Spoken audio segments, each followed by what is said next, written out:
नमस्कार दोस्तों, स्वागत है आप सभी का। मैं हूं सर्वजीत। आप हैं मेरे साथ अरावली को लेकर उठे बवाल को समझने के लिए। कहते हैं कि जब हिमालय का अस्तित्व भी नहीं था, तब भारत के उत्तर-पश्चिम में एक विशाल पर्वत श्रृंखला खड़ी थी।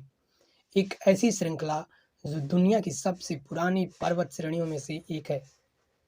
जी, हम बात कर रहे हैं अरावली की। अरावली राजस्थान को केवल 2 ही हिस्सों में नहीं बाँटती, अपितु उसे पूरी तरह से रेगिस्तान होने से भी रोकती है। अरावली का सफ़र लगभग 2 अरब साल पुराना है।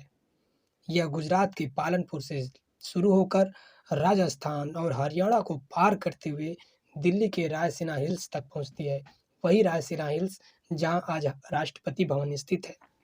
भूवैज्ञानिकों के अनुसार अरावली कभी हिमालय से भी ऊँची हुआ करती थी। अरावली में ही चित्तौड़गढ़ जैसे किले बसे हैं। यह राजस्थान के रेगिस्तान को दिल्ली और हरियाणा की ओर बढ़ने से रोकती है। यह मानसून की हवाओं को दिशा देती है, लेकिन आज अरावली संकट में है। अवैध खनन के कारण ये पहाड़ गायब हो रहे हैं। अगर अरावली खत्म हो गई, तो उत्तर भारत का पर्यावरण पूरी तरह से असंतुलित हो जाएगा। असल में विवाद शुरू हुआ है एक नए एफिडेविट से, जो सुप्रीम कोर्ट में पेश किया गया है। इसमें कहा गया है कि अब सिर्फ वही पहाड़ी अरावली मानी जाएगी जिसकी ऊंचाई 100 मीटर से ज़्यादा है। लेकिन इसमें ज़िक्र नहीं किया गया है कि कहाँ से मापी जाएगी।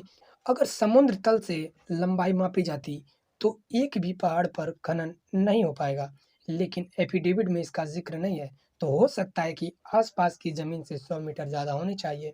अरावली बहुत पुरानी पर्वत श्रृंखला है। इसकी ज़्यादातर पहाड़ियाँ वक्त के साथ खिंच चुकी हैं। अरावली की 90% पहाड़ियाँ 100 मीटर से कम ऊंचाई की हैं। इस नए नियम से इन पहाड़ियों पर माइनिंग करने के लिए कानूनी रूप से इजाज़त मिल जाएगी। क्या कहीं ऐसा माइनिंग माफियाओं को फ़ायदा पहुंचाने की कोशिश तो नहीं की गई? अरावली की 31 पहाड़ियाँ पहले ही माइनिंग के कारण गायब हो चुकी हैं। अगर अरावली ऐसे ही खत्म होती रही, तो राजस्थान का रेगिस्तान बढ़ते हुए दिल्ली और हरियाणा तक आ जाएगा। चूँकि दिल्ली की हरियाली इसी अरावली के कारण है।